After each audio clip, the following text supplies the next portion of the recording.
అనిమాది అష్టైశ్వర్యాసి అష్టైశ్వర్యాశాసిద్ధి సంకల్పో బంధ. అనిమాది అష్టైశ్వర్యములను కోరి హఠయోగము దేవతలను ఉపాసించుట మంత్రసిద్ధి కావాలనని కోరిక కలుగుటయే బంధం. అది కూడా బంధమే.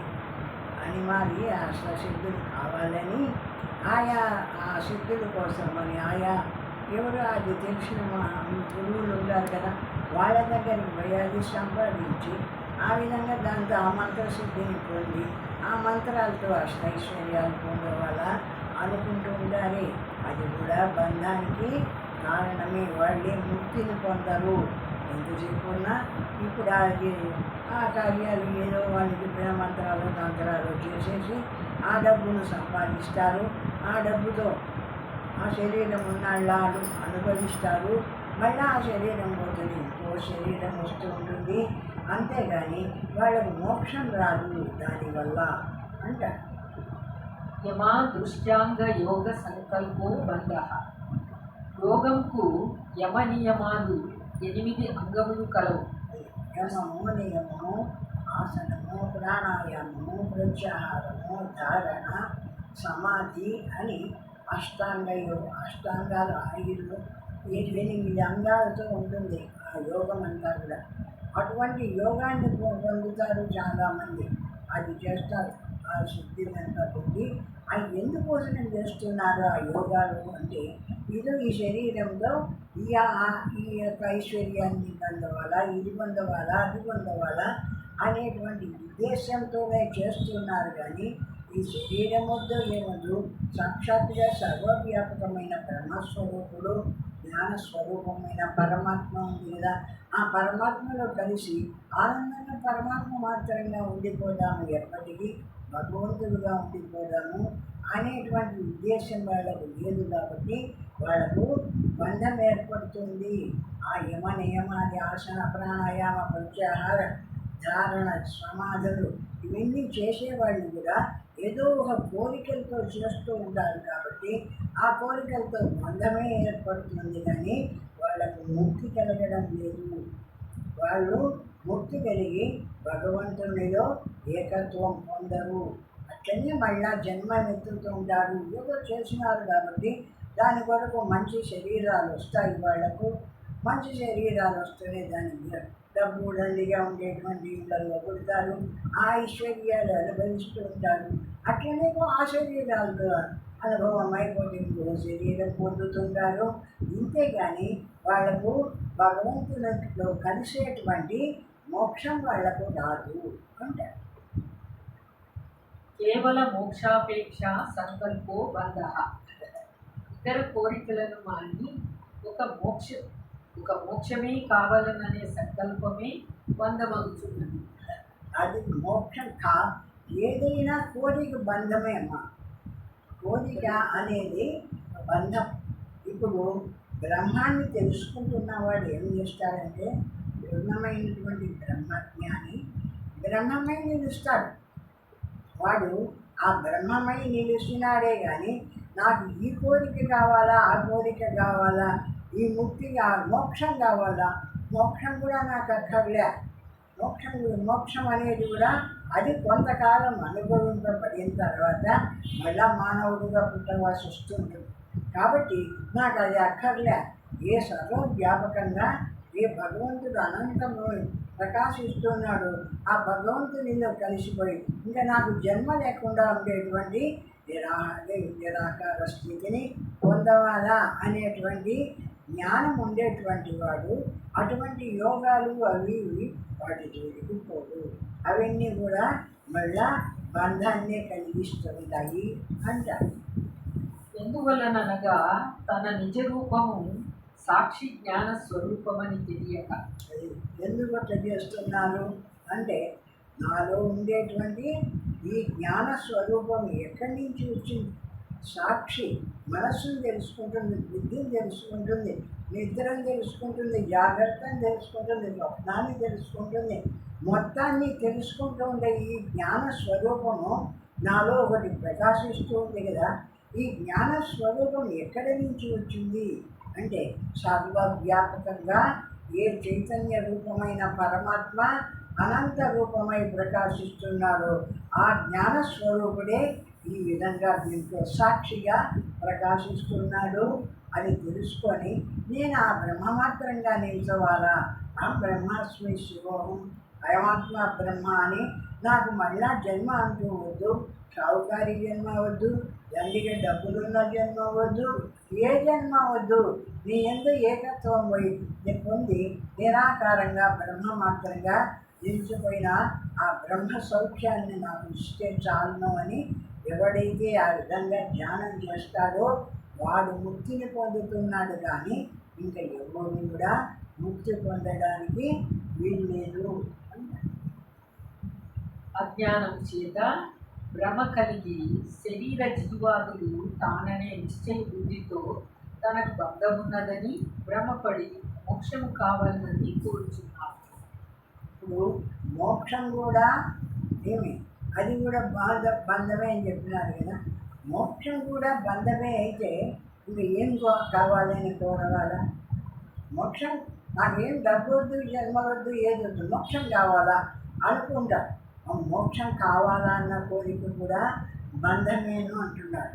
ఎందుకు మోక్షం కావాలన్న కోరిక బంధము అని చెప్పింది ఇప్పుడు మళ్ళా చెప్తున్నారు. ఎలా చదువుమా? అజ్ఞానం చేత భ్రమ కలిగి శరీర జీవాదులు తాననే నిశ్చయ బుద్ధితో తనకు బంధమున్నదని భ్రమపడి ఎందుకు అనుకుంటున్నాడు? ఇప్పుడు మనం ఇక్కడ విచారణ చేస్తూ ఉండేది దేని గురించి విచారణ చేస్తున్నాము? ఈ శరీరము, ఇంద్రియాలు, జీవుడు దీన్ని కాదు. ఇందులో ఏ జ్ఞాన స్వరూపమై సర్వాన్ని తెలుసుకుంటూ ఉండేటువంటి శుద్ధ జ్ఞాన స్వరూపమైన ఏ పరమాత్మ ఉందో ఆ పరమాత్మను తెలుసుకుంటూ ఉన్నాము ఇక్కడ మనం ఈ శాస్త్రం చేత. ఇటువంటి పరమాత్మ నాలో ప్రకాశిస్తూ ఉన్నాడు. ఆ జ్ఞాన స్వరూపమైన ఆ పరమాత్మ ఈ శరీరంలో లేకపోతే ఈ శరీరము జీవించి ఉండలేదు, అన్నం తినలేదు, సంపాదించుకోలేదు, ఏ పని చేసి ఉండలేదు. కాబట్టి అటువంటి ఏ జ్ఞాన స్వరూపమైన పరమాత్మ ఉన్నాడో ఆ పరమాత్మ స్వరూపాన్ని నేను పొందవాలా, బ్రహ్మమాత్రంగా ఉండిపోవాలా. నాకు ఇంక ఏ కోరికలు వద్దు, ఏ విషయాలు వద్దు, డబ్బులు వద్దు, పెద్ద షావుకారిగా పుట్టవాలని లేదు, ఏది లేదు. నేను ఆ బ్రహ్మమై నిలిస్తే చాలు. నాలో ఏ జ్ఞాన స్వరూపుడు ఉంది నా సంసారాన్ని, నా శరీరాన్ని ఏది రక్షిస్తున్నాడో ఆ బ్రహ్మమాత్రంగా నిలబడిపోవాలా.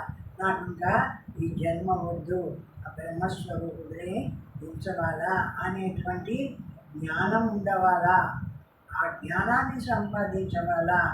మోక్షం కావాలా అనే కోరికతో కాదు, జ్ఞానాన్ని సంపాదించవాలా. ఎట్లున్నాడు ఆ పరమాత్మ శరీరంలో, ఏ విధంగా ప్రకాశిస్తున్నాడు పరమాత్మ, ఇక్కడ ఉన్నవాడు ఎవడు అని ఆ నాలో నా శరీర మనోబుద్ధి ఇంద్రియాదులు కాకుండా ఏ జ్ఞాన స్వరూపమైన పరమాత్మ ప్రకాశిస్తున్నాడో ఆ పరమాత్మను గురించి బాగా విచారణ చేసి ఇటువంటి పరమాత్మ కదా నాలో ప్రకాశిస్తూ ఉండేది, ఆ పరమాత్మ స్వరూపం కదా, దానివల్ల కదా ఈ శరీరం ఈ విధంగా నిలిచి ఉంది. కాబట్టి ఆ బ్రహ్మం నేను, ఆ పరమాత్మ నేను అని పరమాత్మతో ఏకత్వం పొందవాలా. ఆ విధంగా పొందినటువంటి వాడు అదే జన్మకు రాడు, అటువంటి స్థితిని పొందవాలా అంటారు. తన వాస్తవ రూపమును తల్లి గర్భములో పిండం ఉండగా 3వ మాసమందు బ్రహ్మరంధ్రము ద్వారా చిక్కల ప్రవేశమైనది. ఎప్పుడు వచ్చినా నీ శరీరంలోకి నేను అంటే అంతటా ఉండేటువంటి జ్ఞాన స్వరూపమైన పరమాత్మ చిక్కల, ఆ చిక్కల తల్లి గర్భంలో 3వ నెలలో బ్రహ్మరంధ్రం ద్వారా ఆ శరీరంలోకి ప్రవేశించినాను. దీనికి శంకరుడు కూడా చెప్తాడు. తల్లి గర్భంలో 3వ నెలలో ప్రవేశించిన ఆ జ్ఞానస్వరూపమైన నన్ను నేను ఇప్పుడు తెలుసుకుంటున్నాను. ఇది నా స్వరూపము, ఇది నేను పరమాత్మను అన్న విషయాన్ని ఇప్పుడు నేను తెలుసుకుంటున్నాను అంటాడు శంకరుడు కూడా. ఆ విధంగా తల్లి గర్భంలో 3వ మాసంలో ఈ శరీరంలో ప్రవేశించింది ఆ చైతన్య రూపమైన ఆ పరబ్రహ్మస్వరూపము, జ్ఞానస్వరూపము. ఇంకా పుట్టింది, పెరిగింది, ఇన్ని ఏళ్ళయింది. ఆ జ్ఞానంతోనే బతుకుతుంది. జ్ఞానం లేకపోతే దీనికి బతికే లేదు. జ్ఞానం తెలిస్తే కదా నువ్వు ఏమైనా పని చేసేది.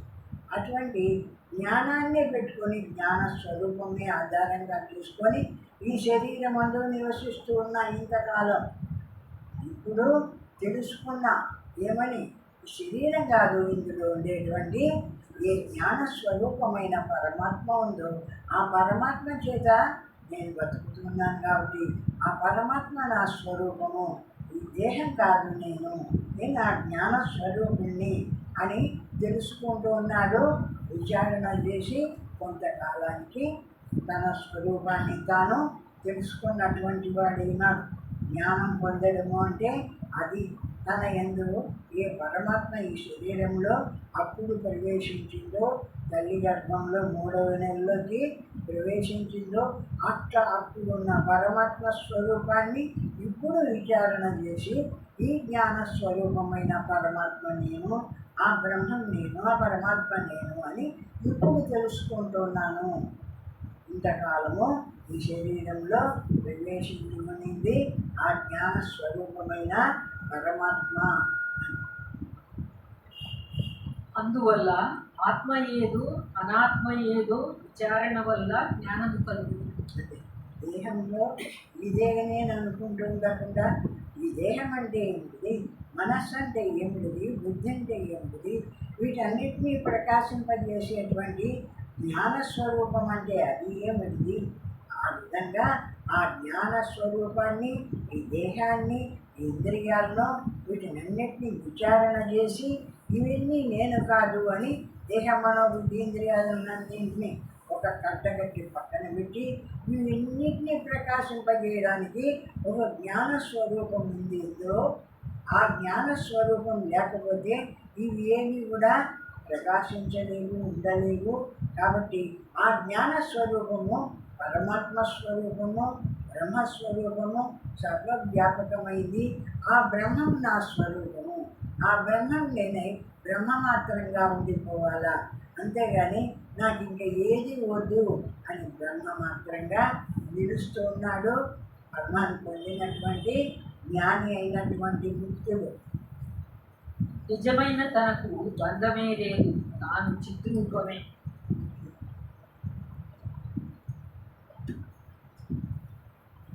నిజమైన తనకు బంధమే లేదు అంటే ఇందులో ఉండే జ్ఞానం ఉందే సర్వాన్ని తెలుసుకుంటుంది. దీంట్లో కష్టం వచ్చినా తెలుసుకుంటుంది, సుఖం వచ్చినా తెలుసుకుంటుంది, బాధ వచ్చినా తెలుసుకుంటుంది. ఏ దాన్ని తెలుసుకుంటూ ఉన్న జ్ఞానస్వరూపానికి ఏమీ లేవు. అది ఎప్పుడు కూడా శుద్ధంగా జ్ఞానస్వరూపమై సర్వాన్ని తెలుసుకుంటూ ఉంటుంది. కానీ ఈ బంధాలు, బాధలు, నొప్పులు, తప్పులు ఏదైనా స్థూల శరీరానికి కానీ సూక్ష్మ శరీరమైనటువంటి మనోబుద్ధులకు కానీ వాటికి ఉన్నాయి. కానీ వీటిని తెలుసుకుంటూ ఉండే జ్ఞానస్వరూపమైన ఆ పరమాత్మైన నాకు వీటితో ఏ సంబంధం లేదు. ఉన్నాను శరీరంలో ఉన్నాను, వాటిని అన్నిటినీ ప్రకాశింపచేస్తూ ఉన్నాను. ఇప్పుడు లైట్ ఉంది, ఆ లైటుకు ఇక్కడ ఉండే ఈ విషయాలతో ఏం సంబంధం లే. ఏమి అంటే మనమంతా చదువుకుంటున్నాము, మనం చెప్పుకుంటున్నాము, ఒకరు ధ్యానం చేసుకుంటున్నారు, ఏ పని చేస్తున్నా కూడా ఆ లైట్కు సంబంధం లే. అయితే ఆ లైట్ కాంతిలోనే మనం అన్ని పనులు చేసుకుంటున్నాం. మనం చదవాలంటే కాంతి కావాలా, చెప్పవాలంటే కాంతి కావాలా, మీరు వినవాలంటే కాంతి కావాలా. ఈ విధంగా ఆ కాంతి మీద ఆధారపడి మనం అన్ని పనులు చేస్తున్నాం. కానీ ఆ కాంతికి మన పనులతో దానికి సంబంధం లేదు. నువ్వే పనైనా చేసుకో, నేను ప్రకాశిస్తున్నాను కాంతి రూపమై, అంతేగాని నాకు నీ పనులతో సంబంధం లే అంటుంది ఆ లైట్. ఆ విధంగా ఇందులో కూడా జ్ఞాన స్వరూపం అనేటువంటి ఒక లైట్, ఈ లైట్ కాదు, ఈ వెలుగు కాదు, జ్ఞానం అనే వెలుగు. సర్వాన్ని తెలుసుకోగలిగినటువంటి సత్తా స్వరూపమై ఏ జ్ఞానం ప్రకాశిస్తుందో ఆ జ్ఞానం ఇందులో ఉంది. ఈ శరీరంలో ఇప్పుడు ఇందులో ఉంది కాబట్టి ఈ శరీరానికి ఏం వచ్చినా ఆ జ్ఞానం తెలుసుకుంటుంది.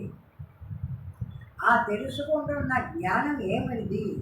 సర్వవ్యాపకమైన ఏ చైతన్య రూపమైన ఆత్మ పదార్థం ఉందో, బ్రహ్మ పదార్థం ఉందో అది ఈ జ్ఞానము దీంట్లో వచ్చి సర్వాన్ని తెలుసుకుంటుంది, ఈ శరీరం యొక్క విషయాన్ని.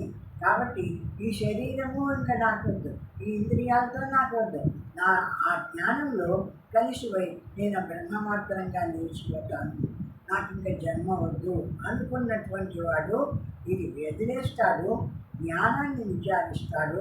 ఇది కదా నా స్వరూపము అనుకుంటాడు, ఇది కదా నా పరమాత్మ స్థితి అనుకుంటాడు. బ్రహ్మమాత్రంగా నిలిచి అనుభవం చేస్తూ ఉంటాడు. బతికినంత కాలము, శరీరం ఎంతకాలం ఉంటుందో అంతకాలము ఆ బ్రహ్మస్వరూపాన్ని ధ్యానం చేస్తూ ఉంటాడు. ధ్యానం చేస్తూ ఉన్నప్పుడు ఎప్పుడో కొంతకాలానికి శరీరం వదిలిపోతుంది. వదిలిపోయినప్పుడు ఈ ధ్యానం చేస్తూ ఉన్నాడు కదా, వాడికి ఎప్పుడు తీరిక అయితే అప్పుడు దాన్ని వదిలేసి బ్రహ్మమాత్రంగా నిలబడుతున్నాడు కదా. ఆ నిలబడుతున్న స్థితి వాడే అభ్యాసం ఉంది కాబట్టి ఈ దేహం ఎప్పుడు పోయిందో అప్పుడు అఖండమైన ఆ జ్ఞాన స్వరూపంగా నిలిచిపోతున్నాడు. వాడికి మళ్ళా ఇంకొక దేహం అనేది వాడికి రాదు. ఆ విధంగా ముక్తిని పొందుతున్నాడు, జీవన్ముక్తిని పొందుతున్నాడు. ముందు తెలుసుకొని అధ్యయనం చేసి మళ్ళా విదేహముక్తిని పొందుతున్నాడు. ఇంకా మళ్ళీ వాడికి దేహం కానీ మళ్ళా జన్మలు రావడం కానీ లేనటువంటి ఆ పరమాత్మతో ఏకత్వం పొందుతున్నాడు. ఆ విధంగా బ్రహ్మంలో కలిసిపోతాడు. కాబట్టి ఈ విషయాన్నంతా తెలుసుకున్న జ్ఞాని కూడా నాకు ఏది ఇంకా అక్కర్లేదు, ఈ శరీరము ఇదంతా ఈ మనస్సు ఇవన్నీ నాకు అక్కర్లేదు, ఆ జ్ఞాన స్వరూపమైన ఏ పరమాత్మ అయినా నేనున్నాను, బ్రహ్మమాత్రంగా నిలుస్తాను అనుకున్నాడు. నా స్వరూపం ఏమిటిదంటే ఆ పరమాత్మ స్వరూపం అనుకున్నాడు. శివోహం శివోహం, నేను ఆ పరమాత్మ స్వరూపాన్ని, నేను ఆ పరమాత్మ స్వరూపాన్ని అనుకుంటున్నాను. శివోహం అంటే ఏమిటిది? నేనని శరీరంలో ఏ జీవుగా ఇక్కడ నేనని వ్యవహరించినానో ఈ నేను అంతటా ఉండేటువంటి ఆ పరమాత్మ స్వరూపాన్ని శివోహం శివోహం శివోహం అని ఆ పరమాత్మ స్వరూపాన్ని ధ్యానించి ముక్తులవుతున్నాడు. మళ్ళా జన్మ లేనటువంటి స్థితిని పొందుతున్నాడు. ఆ పరమాత్మను కావాలనుకున్నవాడు కాబట్టి. అట్టి స్థితిలో ఎవరికి మోక్షము? కనుక మోక్షమును కోరడమే బంధము. పరమాత్మ మోక్షస్వరూపుడే, ఆయన బంధమే లేదు. బంధం ఉంటే కదా మోక్షం వచ్చేది. మోక్షం అంటే కొన్ని శరీరం మోక్షం పొందుతుంది అనుకున్నామా, జడమైన శరీరం ఇక్కడనే పడిపోయా, దానికి మోక్షం లేదు. లోపల ఉన్న మనోబుద్ధుల అవి లయించిపోయినాయి, వాటికి మోక్షం లేదు. మరి ఎవరికి మోక్షము అంటే మోక్షం అనేది ఇంకా నువ్వు అనుకుంటున్నదే కానీ ఉన్నదంతా పరమాత్మ స్వరూపమే. మోక్షము అనేది వేరుగా ఒక పరమ పదం కాదు. మోక్షం అనేది సర్వవ్యాపకంగా ఎప్పుడూ ఉంది, ఈ జగత్తును నడుపుతుండేటువంటి శుద్ధ జ్ఞాన స్వరూపము. ఆ జ్ఞాన స్వరూపము పరమాత్మ. ఆ జ్ఞాన స్వరూపమైన పరమాత్మ చేతనే సమస్త జీవరాశులు, మనుషులు, పశువులు, పక్షులు అన్నీ కలిగి వాటి కర్మలను అనుభవిస్తూ ఉన్నాయి. అటువంటి పరమాత్మ ఎక్కడున్నాడు? ఏదో కైలాసంలో ఉన్నాడా, వైకుంఠంలో ఉన్నాడా అని ఒక పక్క ఉండేటువంటి వాడు కాదు. సర్వవ్యాపకంగా ఉండేటువంటి ఏ జ్ఞాన స్వరూపమైన పరమాత్మ ఉందో ఆ పరమాత్మ బ్రహ్మస్వరూపము. ఆ బ్రహ్మం నేను, శివోహం శివోహం అంటుంటే ఆ బ్రహ్మస్వరూపం నేను, ఆ బ్రహ్మస్వరూపం నేను అని ఈ శరీరం నేను కాదు, ఇందులో ఉండేటువంటి ఈ జ్ఞానస్వరూపుడనైన నేను ఆ బ్రహ్మస్వరూపుణ్ణి, ఆ బ్రహ్మస్వరూపుణ్ణి అని ధ్యానం చేసుకుంటూ ఉంటాడు. జ్ఞానం కలిగినటువంటి వాడు సంకల్పమాత్ర సంభవో బంధ. సంకల్ప